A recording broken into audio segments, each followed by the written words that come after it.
ஒரு ஊரில் ஒரு பெரிய குடிகாரன் இருந்தான். காலையில் எந்திரிச்சதுலேருந்து ராத்திரி படுக்கிற வரைக்கும் சாராயம் குடிச்சிக்கிட்டே இருப்பான். நேரவே நடக்க தெரியாது.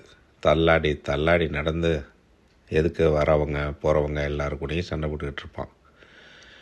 ஒரு நாள் அவனுக்கு எதிராக ஒரு சாமியார் வர்றார். சாமியார் அவர் பெரிய ஞானி. அவன்கிட்ட போய், ஏன்பா கொஞ்சம் ஒதுங்கிப்போ, நடந்து போகணுங்கிறாரு. அப்போ படான்னு அந்த குடிகாரன் அந்த சாமியார் காலில் விழுகிறான். ஐயா, நீங்கள் தான் எனக்கு திருந்துறதுக்கு ஒரு நல்ல வழி சொல்லணும். இனிமேல் குடிக்காமல் இருக்கிறதுக்கு எனக்கு ஒரு வழி சொல்லுங்கள் அப்படின்னு கேட்குறான். உடனே இந்த சாமியார் சொல்கிறாரு, நாளைக்கு காலையில் என்னோடய குடிசைக்கு வந்து என்னை பாரு, நான் ஒரு நல்ல வழி சொல்கிறேன் அப்படின்னு சொல்லிட்டு போயிட்டார். உடனே அடுத்த நாள் காலையில் எழுந்திரிச்சு இந்த குடிகாரன் இந்த சாமியாரை பார்க்குறதுக்கு போகிறான். போய் அவர் குடிசைக்கு போனான்.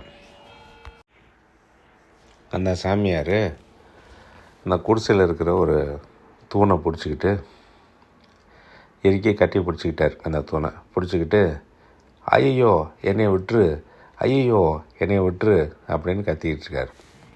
உடனே இந்த குடிகாரன் அவரை பார்க்குறான். சாமி, என்ன சாமி கிறுக்கு மாதிரி பண்ணிக்கிட்டு இருக்கீங்க?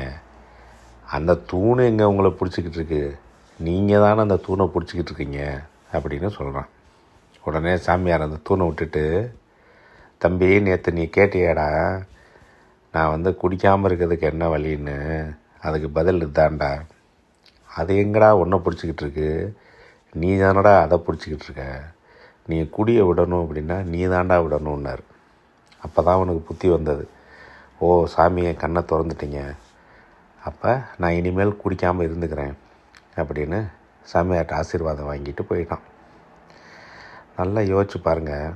இதே மாதிரி தான் ஒரு கெட்ட பழக்கங்கள் எதுவுமே அது நம்மளை பிடிச்சிக்கிறது இல்லை, நாம் தான் அதை பிடிச்சிக்கிட்டு இருக்கோம். ஏதாவது ஒரு கெட்ட பழக்கமோ நமக்கு தேவையில்லைன்னு நம்ம நினச்சோன்னா நாம் தான் முயற்சி செஞ்சு அதை விட்டு தள்ளணும். புரிஞ்சதா? நன்றி.